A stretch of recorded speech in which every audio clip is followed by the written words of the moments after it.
Hey everyone, and welcome. Today we'll be talking about the film Novocaine. Spoilers ahead. Fun fact: congenital insensitivity to pain, also known as CIP, is real and is a rare genetic disorder characterized by the inability to feel pain, which can lead to severe or potentially life-threatening injuries. This film came out in 2025 and stars Jack Quaid, Amber Midthunder, and Nicholson, and was directed by Berk and Robert Olsen. So, without further ado, let's get right into it.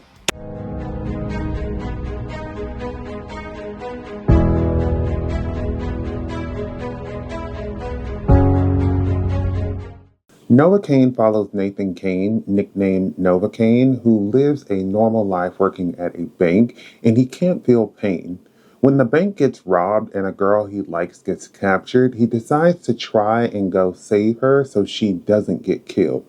Novocaine is an action comedy film. It has similar vibes to Taken, Game Night, or Home Alone.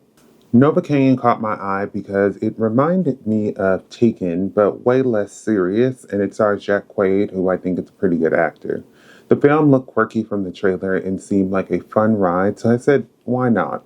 The movie was fun, but there was a plot twist that caught me off guard, which made me more invested in seeing how this hidden info would come to light. Jack Quaid is great as Nathan Kane, who goes on this accidental killing spree to save this girl. It was hilarious how he used his CIP to his advantage on accident most times, which would lead to him having the upper hand in whatever battle he was in.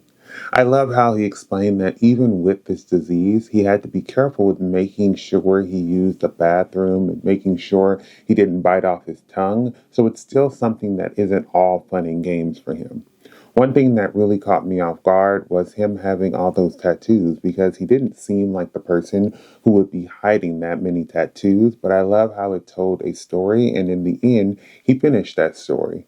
We see him at the beginning of the film with strict routines, which makes sense, but it's cool at the end of the film how he starts to relax a bit and live life. Amber Midthunder plays Sherry, who encourages Nathan to live a little bit and opens him up to new things. I knew from the trailers that she was kidnapped and I was still invested in the story, but the moment I found out that she was involved in the crime had me so much more invested. She did a good job of selling her attraction to Nathan because I would have never known that it was all a part of a plan. I'm glad in the end she decided to forego the plan and realize that a life of crime is not the way to go. I love that she didn't just get to go free in the end and they showed her in jail, which is very minor, but she was a part of a crime with multiple people killed and injured. Like, there's no way that she would just be walking free, even if she did help in the end. Jacob Batalon was funny as Roscoe, who is mostly heard via chat, and then we meet him towards the end, which leads to a fun fight scene. I think Jacob had proved his comedic timing in the Spider-Man films, but this film showed that it extends past those films. He was sarcastic with his responses, and it was funny to see how much he lied before they met face to face, but also how he cracked immediately when he was under pressure. One thing that seemed so unrealistic was that the cops were spread thin for the holidays. I get people have vacations and want to celebrate holidays, but this is a bank robbery and murder, and there would definitely be more people on the scene helping out, especially when they go to the warehouse where the killers are hiding.